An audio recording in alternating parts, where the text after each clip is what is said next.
शुरू में तो चंचल ने उसकी ओर बिल्कुल भी ध्यान नहीं दिया, लेकिन जब वह उसके हर प्रोग्राम में आने लगा तो उसके मन में उस नौजवान के लिए एक जिज्ञासा जाग उठी कि आखिर वह कौन है, वो उसके हर प्रोग्राम में क्यों आता है।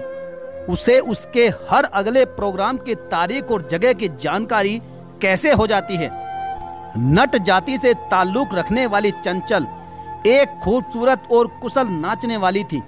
अपने बॉस के ऑर्केस्ट्रा ग्रुप के साथ में आए दिन नए नए शहरों में अपना प्रोग्राम देने जाती रहती थी।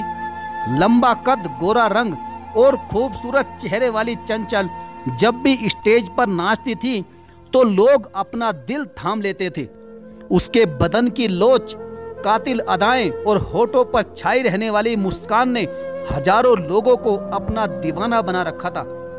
लेकिन उसकी दीवानगी में आहें भरने वालों में शायद ही कोई ये जानता था कि उस मुस्कान के पीछे उसके दिल में कितना दर्द छुपा हुआ है। चंचल जब महज 15 साल की थी तब उसके माँ बाप ने उसे इसी ऑर्केस्ट्रा ग्रुप के मालिक के हाथों बेच दिया था।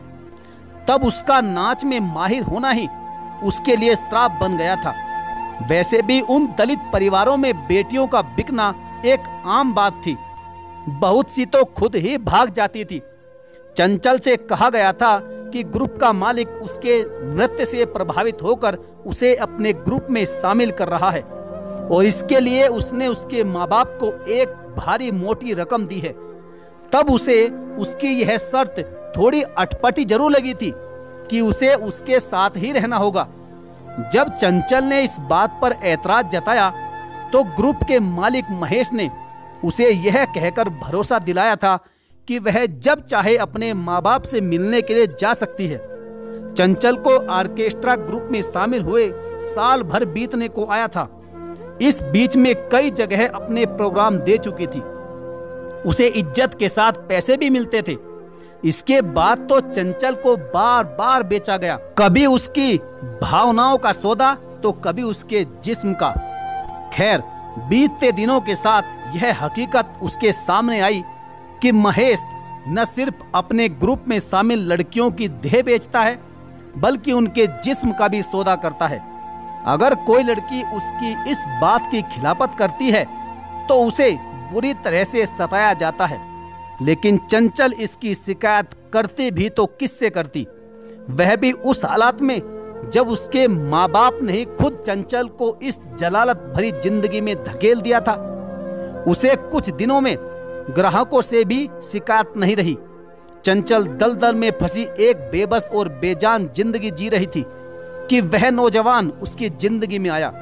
उसने चंचल की जिंदगी में एक हलचल सी मचा दी थी। चंचल ने तय किया था कि वह उससे अकेले में मिलेगी। वह पूछेगी कि आखिर वह उसके पीछे क्यों पड़ा है। कल फिर चंचल का प्रोग्राम था।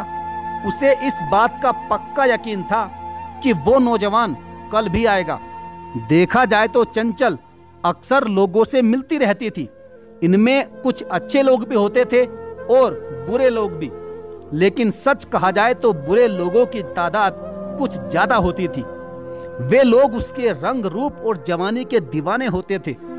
उनके लिए वह एक खूबसूरत जिस्म थी जिसे वे भोगना चाहते थे। चंचल ने एक आदमी भेजकर उसे बुला लिया था।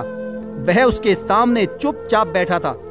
चंचल कुछ देर तक उसके बोलने का इंतजार करती रही, फिर बोली, मैं देख रही हूं कि पिछले तकरीबन 1 साल से तुम मेरे हर प्रोग्राम में रहते हो, मुझे गुलदस्ता भेंट करते हो और फिर लौट जाते हो। मैं जान सकती हूं कि ऐसा क्यों? क्योंकि मुझे आप पसंद हैं। वह गंभीर आवाज में बोला कि मैं आपको चाहने लगा हूं। ऐसा ही होता है, कई बार लोग हमारी जैसी नाचने वाली किसी लड़की को किसी खास अदा पर फिदा होकर उसे चाहने लगते हैं, लेकिन उनकी यह चाहत थोड़ी देर की होती है जो कि बीतते समय के साथ साथ खत्म हो जाती है। वह बोला, परंतु मेरी चाहत ऐसी नहीं है। सच बात तो यह है कि मैं आपको अपनी जिंदगी में शामिल करना चाहता हूं। चंचल बोली, यह मुमकिन नहीं है। वह बोला, लेकिन क्यों? क्योंकि जिन लोगों के साथ मैं काम करती हूं वे यह हरगिज पसंद नहीं करेंगे कि मैं उनका साथ छोड़कर कहीं जाऊं। अरे चंचल जी, सवाल यह नहीं कि लोग क्या चाहते हैं, सवाल यह है कि आप क्या चाहती हैं। मतलब जरूर बताऊंगा, लेकिन इसके पहले आप यह बताइए कि क्या आप अपनी इस मौजूदा जिंदगी से खुश हैं? चंचल उसके इस सवाल का जवाब नहीं दे सकी।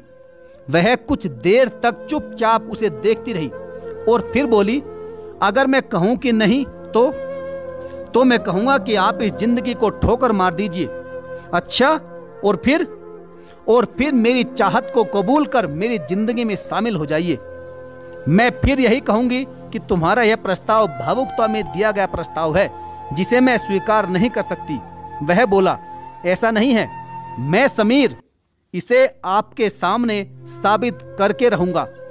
यह कहने के बाद वह उठ खड़ा हुआ और वहां से चला गया। इसके बाद भी समीर चंचल से लगातार मिलता रहा। वह जब भी उससे मिलता तो अपना प्रस्ताव उसके सामने जरूर दोहराता था। सच तो यह था कि चंचल भी उसके प्रस्ताव को स्वीकार कर अपनी इस जलालत भरी जिंदगी से आजाद होना चाहती थी। लेकिन यह बात भी वह अच्छी तरह जानती थी कि महेश इतनी आसानी से उसे अपने चंगुल से आजाद नहीं होने देगा। वह उसके लिए सोने का अंडा देने वाली मुर्गी जो थी।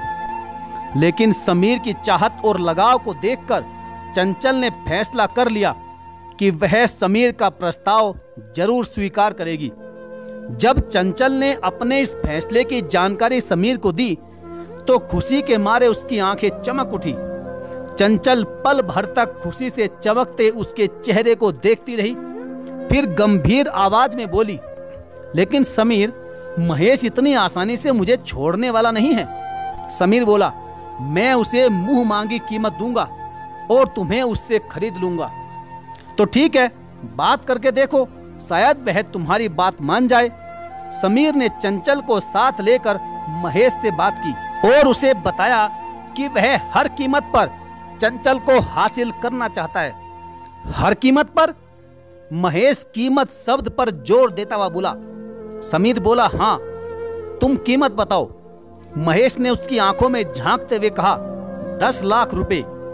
समीर बिना एक पल गंवाए बोला, मुझे मंजूर है। समीर महेश को मुंह मांगी कीमत देकर चंचल को अपने आलीशान घर में ले आया। घर की सजावट को देखकर चंचल हैरान होकर बोली, यह घर तुम्हारा है? समीर उसके खूबसूरत चेहरे को प्यार से देखता हुआ बोला, हाँ, और अब तुम्हारा भी। चंचल बोली, मेरा कैसे? वह ऐसे कि तुम मेरी पत्नी बनने वाली हो। सच? बिल्कुल सच। समीर उसे अपनी बाहों में भरते हुए बोला, हम कल ही शादी कर लेंगे। समीर ने चंचल से शादी कर ली। चंचल को लगा था कि समीर को पाकर उसने दुनिया जहान की खुशियां पाली हो। वह दिलो जान से उस पर न्योछावर हो गई थी। समीर भी उसे दिल की गहराइयों से चाहता था। कुछ दिनों तक तो चंचल को अपनी यह दुनिया बेहद भली और खुशगवार लगी थी, परंतु फिर वह इससे ऊबने लगी थी। उसे ऐसा लगने लगा था जैसे उसकी जिंदगी एक ढर्रे में बंध गई हो। ऐसे में उसे अपनी स्टेज वाली दुनिया याद आने लगी थी। उसकी उस दुनिया में कितना रोमांस था, कितना ग्लैमर था। एक दिन अचानक चंचल के ऑर्केस्ट्रा ग्रुप के मालिक महेश ने उसके सामने अपने ग्रुप की ओर से एक जगह प्रोग्राम देने का प्रस्ताव रखा और उसके बदले उसे एक मोटी रकम देने का वादा किया, तो वह इनकार नहीं कर सकी। चंचल ने पूछा, प्रोग्राम कब है? महेश ने कहा, कल। चंचल के चेहरे पर निराशा के भाव फैले। लेकिन समीर तो यहाँ नहीं है, वे कारोबार के सिलसिले में 4 दिनों के लिए शहर से बाहर गए हैं। मुझे इस प्रोग्राम के लिए उनसे इजाजत लेनी होगी। महेश बोला, अरे डांस का प्रोग्राम ही तो देना है, किसी अमीर जादे का बिस्तर तो नहीं गर्म करना। भला इसमें समीर को क्या एतराज हो सकता है? चंचल बोली, फिर भी मुझे परमिशन तो लेनी ही पड़ेगी। महेश ने रिक्वेस्ट की, अरे मान भी जाओ ना चंचल। अच्छा ठीक है। चंचल ने हामी भर दी। चंचल ने डरे हुए मन से यह प्रोग्राम कर लिया। उसे उम्मीद थी कि वह समीर को इसके लिए मना लेगी, परंतु उसका ऐसा सोचना उसकी कितनी बड़ी भूल थी, इसका एहसास उसे समीर के लौटने पर हुआ। समीर चंचल को गुस्से से घूरता हुआ बोला, यह मैं क्या सुन रहा हूं चंचल? तुमने फिर से डांस का प्रोग्राम किया? आपको किसने बताया? मेरे एक दोस्त ने, जो तुम्हें अच्छी तरह से जानता है। चंचल को जिस बात का डर था वही हुआ। चंचल समीर का गुस्सा कम करने की कोशिश करते हुए बोली, इसमें खराबी क्या है? आजकल तो अच्छे घर वालों की लड़कियां भी ऐसे प्रोग्राम करती है। फिर महेश ने इसके लिए मुझे एक मोटी रकम भी दी है। मतलब कि तुमने पैसों के लिए प्रोग्राम किया है? हाँ समीर। अच्छा, तो आखिर तुमने अपनी औकात दिखा ही दी ना, और तुमने यह भी साबित कर दिया कि तुम निचली जाति से ताल्लुक रखती हो। चंचल भी तल्ख आवाज में बोली, देखो समीर, अब तुम मेरी बेइज्जती कर रहे हो। मैं नहीं समझती कि मैंने यह प्रोग्राम देकर कोई इतनी बड़ी गलती की है। सच तो यह है कि डांस मेरा जुनून है, और इस जुनून से मैं अपने आप को ज्यादा दिनों तक दूर नहीं रख सकती। समीर पल भर तक उसे गुस्से में घूरता रहा, फिर पैर पटकता हुआ कमरे से बाहर चला गया। तीसरे दिन रात की तन्हाई में चंचल समीर की ओर करवट लेते हुए बोली, समीर, आखिर तुम मेरी इस छोटी सी गलती के लिए मुझसे कब तक नाराज रहोगे? समीर बोला, तुम्हारे लिए यह छोटी सी गलती है, लेकिन तुम्हारी यही छोटी सी गलती मेरी बदनामी का सबब बन गई है। लोग यह कहकर मेरा मजाक उड़ाते हैं कि देखो, समीर की पत्नी स्टेज पर नाचती फिरती है। चंचल ने कहा कि लोगों का क्या है, उनका तो काम ही कुछ ना कुछ कहना है। अगर हम उनके कहे मुताबिक चलने लगे तो हमारी जिंदगी तो मुश्किल हो जाएगी। समीर बोला, इसका मतलब यह है कि तुम दिल से चाहती हो कि तुम डांस प्रोग्राम करती रहो। चंचल ने कहा, हाँ, बस तुम इसकी इजाजत दे दो।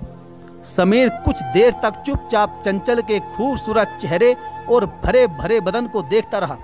फिर बोला, ठीक है, मैं तुम्हें इसकी इजाजत दूंगा, लेकिन इसके लिए तुम्हें मेरा भी एक काम करना होगा। चंचल ने पूछा, कैसा काम?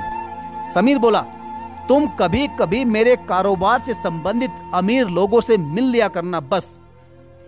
यह सुनकर चंचल हैरान हो गई। समीर, तुम ये क्या कह रहे हो? समीर अपनी आवाज में मिठास घोलता हुआ बोला, अरे चंचल, तुम मेरी पत्नी हो, तभी तो मैं तुमसे ऐसी बातें कह रहा हूं। देखो चंचल, अगर तुम ऐसा करती हो तो हमें उन लोगों से अपनी कंपनी के लिए बड़े बड़े ऑर्डर मिलेंगे, जिससे हमारा लाखों का मुनाफा होगा, लाखों का। एक पत्नी होने के नाते क्या तुम्हारा ये फर्ज नहीं है कि तुम अपने पति का कारोबार बढ़ाने में उसकी मदद करो? और फिर तुम ऐसा पहली बार तो नहीं कर रही हो ना? तुम्हारी जाति में तो ऐसा होता ही रहता है। तुम ही तो कह रही थी कि कितनी ही लड़कियों को ऊंची जाति वाले उठाकर ले जाते थे और सुबह पटक जाते थे। समीर ने चंचल की दुखती नस पर हाथ रख दिया था, और ऐसे में वह चाहकर भी इससे इनकार नहीं कर सकी। चंचल ने बुझे हुए मन से कहा, अच्छा ठीक है, तुम कह रहे हो तो। समीर एक दबदबे वाले शख्स को अपने घर लाया, और फिर न चाहते हुए भी चंचल को उसकी बात माननी पड़ी। फिर तो यह सिलसिला लगातार चल पड़ा। समीर हर दिन किसी अमीर शख्स को अपने साथ लाता और चंचल को उसे खुश करना पड़ता। ये बात तो चंचल को बाद में मालूम हुई कि असल में समीर जिनको अपने कारोबार से संबंधित लोग बताता था, वे उसके हुस्न और जवानी के खरीदार थे, और समीर उनको अपनी पत्नी का खूबसूरत जिस्म सौंपने के लिए उनसे एक मोटी रकम वसूलता था। चंचल ने जिसे भी अपना समझा, उसी ने उसे बेचा। पहले उसके माँ बाप ने उसे बेचा, और अब उसका पति उसे रोज बेच रहा था। लेकिन दोनों अब पैसे में जो खेल रहे थे। तो साथियों, ये थी आज की हमारी कहानी। क्या आपको लगता है कि चंचल ने अपने पति समीर की बात मानकर अच्छा किया? क्या आपको चंचल का ये फैसला सही लगा? आपकी जो भी राय हो, आप कमेंट बॉक्स में जरूर लिखें। और यदि आपने हमारे चैनल को अभी तक सब्सक्राइब नहीं किया है तो सब्सक्राइब करके बेल आइकन को जरूर प्रेस कर लीजिएगा। तो चलिए साथियों, मिलेंगे फिर और किसी दमदार कहानी के साथ। तब तक के लिए धन्यवाद। जय हिंद।